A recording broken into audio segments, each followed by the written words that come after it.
반갑습니다. 5월 10일 월요일 큐티 스케치 시간입니다. 오늘 본문은 출애굽기 15장 13절로 21절까지의 말씀입니다. 오늘 본문 이렇게 시작합니다. 주의 인자하심으로 주께서 구속하신 백성을 인도하시되 주의 힘으로 그들을 주의 거룩한 처소에 들어가게 하시나이다.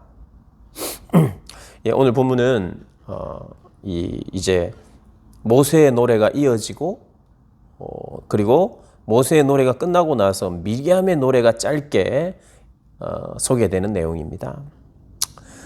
금방 읽었듯이 주의 인자하심으로, 주의 인자하심이라는 이 히브리 단어는요, 헤세드입니다. 헤세드는 뭐냐면 언약의 신실하신 하나님, 그 하나님의 성품을 말하고 있습니다.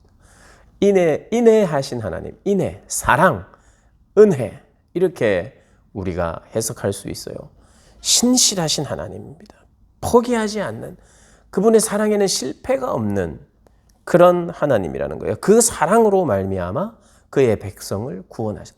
그분의 그 사랑은 실패가 없어요. 그리고 그분이 하신 약속은 반드시 이루어집니다. 그 하나님이 일하시고 개입하셨기 때문에 구속받았다고 말하는 거예요. 그런데 출애굽 자체가 궁극적인 목적은 아니에요. 출애굽하여서, 애굽을 탈출하여서 가야 할 곳이 있습니다.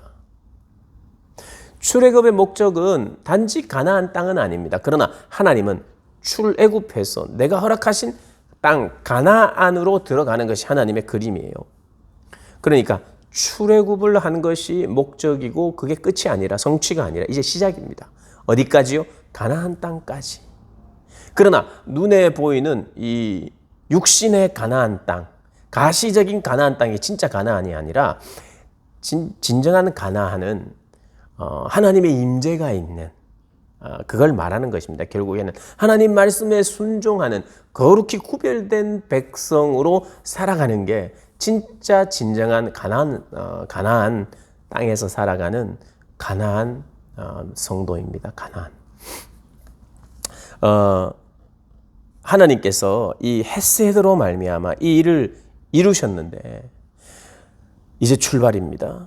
가나안을 향합니다. 그런데 이 하나님께서 이 출애굽하게 하신 그분의 능력을 찬양하게 되었죠. 누가요? 이스라엘은 그랬습니다. 왜냐하면 이스라엘이 수혜를 입었어요. 하나님의 구원의 능력으로 말미암아 그들이 구원을 받았잖아요. 그러니까 하나님의 능력은 그들에게는 찬양의 이유였습니다.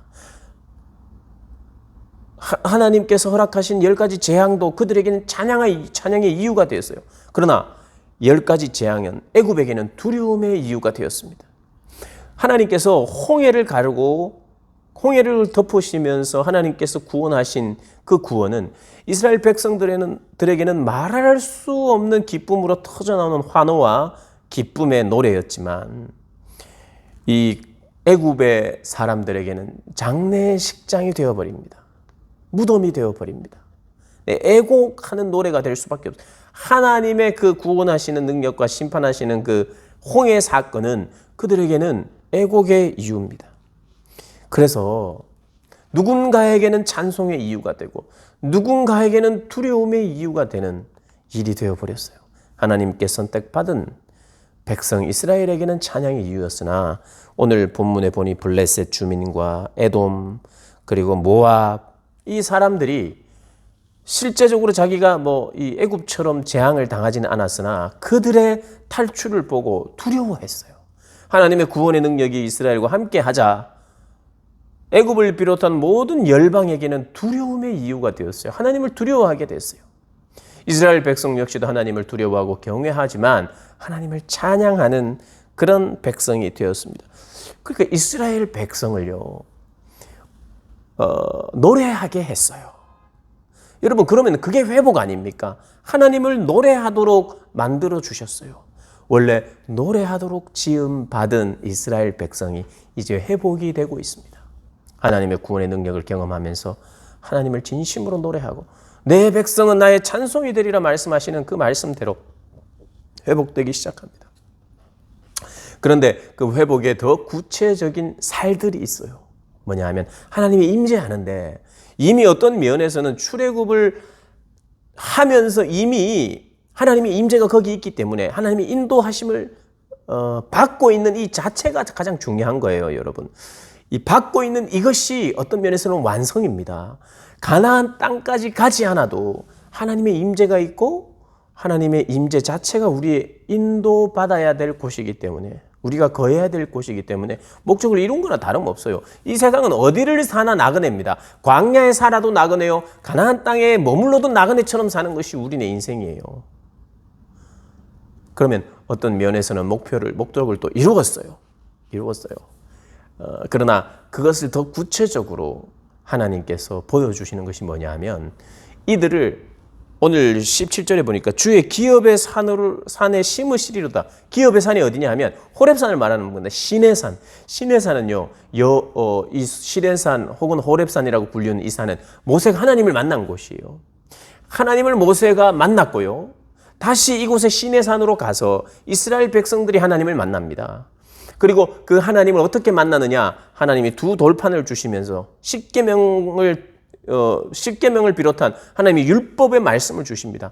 그러니까 하나님의 말씀이 그의 백성들의 법이 하나님 나라의 법을 소개하고 그에게 말씀을 주시면서 이 말씀과 함께 내가 임재하겠다. 그러니까 더 구체적으로 하나님의 말씀이 임하는 거예요. 그래서 모세가 그 두 돌판을 가지고 오는 것이 어떤 면에서는 1차적인 목표가 완성되었을 뿐만 아니라 앞으로 이스라엘 백성들의 미래는 이것이 거의 전부라고 할 수 있습니다. 하나님이 기뻐하시는, 하나님의 말씀이 함께 있는, 그리고 하나님의 말씀 가운데 임재해 계시는 그 공동체, 그 장소가 어디나 하나님의 나라예요. 그래서 오늘 17절에 보니까 주의 백성을 인도하사 그들을 주의 기업의 산에 심으시리이다. 여호와여 이는 주의 처소를 삼으시려고 예배하신 것이라. 주여 이것이 주의 손으로 세우신 성소로소이다. 하나님의 말씀을 주고 이제 가나안 땅에 들어가서 그 가나안 땅에서는 예루살렘 성전을 나중에 짓습니다. 그 성전에 하나님이 임하시는 거예요. 거기가 거룩한 성소예요. 주의 손으로 세우신 성소이고, 우리가 앞으로 계속해서 이 땅을 믿음으로 살아가는 우리에게는 하나님의 성소가 어디냐?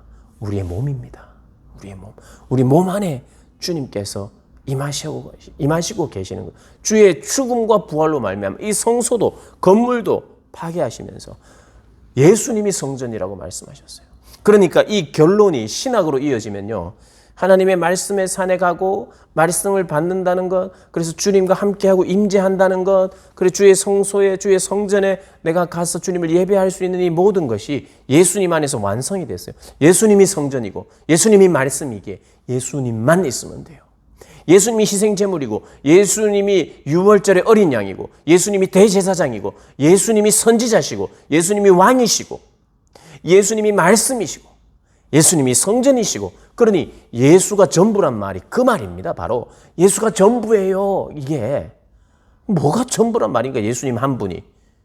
그런데 성경을 알고 구약을 알고 하나님의 말씀을 알게 되고 깨닫게 되면 예수님이 전부라는 것이 어린 양의 대속물이시며 희생제물이시며 대제사장이시며 또 우리의 성전이 되시며 말씀이 되시며 우리의 길과 진리가 되시며 우리를 인도하시는 분이시며 우리의 목자시며, 그러니까 모든 것인 거예요. 모든 것. 전부를 감당하시는 분이 우리 예수님입니다. 그래서 이게 결국에는요, 출애굽, 간략하게 말씀드리면 출애굽이 끝이 아니다. 시작이다. 가나안 땅을 향하는 곳이다. 그래서 가나안 땅으로 갈 수 있도록, 그래서 가나안을 정복하여 그곳에서 성전을 만들어 세우는 이런 일련의 과정, 이 광야에서도 하나님의 말씀과 법을 줌으로 말미암아 하나님의 백성답게 살아가는 이런 과정들을 통해서 성숙해 가는데, 거룩하게 되는데, 이런 과정을 통해서 결국에는 시간 속에서 예루살렘 성전까지 짓게 되고, 그러나 그 신약 시대에 예수님이 오심으로 말미암아 이 모든 성전까지도, 그리고 이 율법까지도 다 그리스도께서 완성하셨다. 그러면 우리의 진정한 성소는 예수 그리스도시다. 예수 그리스도. 근데 오늘 본문은 그 과정 속에 특별히 시내산, 더 나아가서는 예루살렘 성전까지를 이어서 노래하는 거예요, 사실. 노래. 하나님을 노래하는데 하나님은 우리를 인도하시는 분이시고 기업의 산, 시내산에서 말씀을 주시는 분이시고 또 그 말씀을 통하여 우리가 그 말씀을 가지고 하나님의 백성이 되며 또 가나안에 정착하게 되며 가나안 정착해서 하나님의 성전을 세우며 이런 것까지를 찬송하면서 여호와께서 영원 무궁히 다스리실 것입니다라고 노래하는 것입니다. 이 노래는 참 긴 안목을 가지고 지금 찬양하는 것입니다. 그러니까 놀라운 영감의 찬양입니다. 그리고 그 모세의 노래를 이어받아서 미리암이 노래하는데 미리암이 이렇게 노래합니다. 바로의 말과 병거와 마병이 함께 바다에 들어가매 여호와께서 바닷물을 그들 위에 되돌려 흐르게 하셨으나 이스라엘 작수는 바다 가운데서 마른 땅으로 지나간지라. 모세가 했던 찬양 그대로입니다. 그렇게 또 손에 소구를 잡고 모든 여인들이 함께 춤을 추면서 여호와께 노래했다는 거예요. 우리의 찬양의 그 제목들, 우리가 무엇을 찬양해야 하는지 다시 한번 새기면서 그 하나님을 찬양하는 복된 여러분들 되시기를 주님의 이름으로 축복합니다.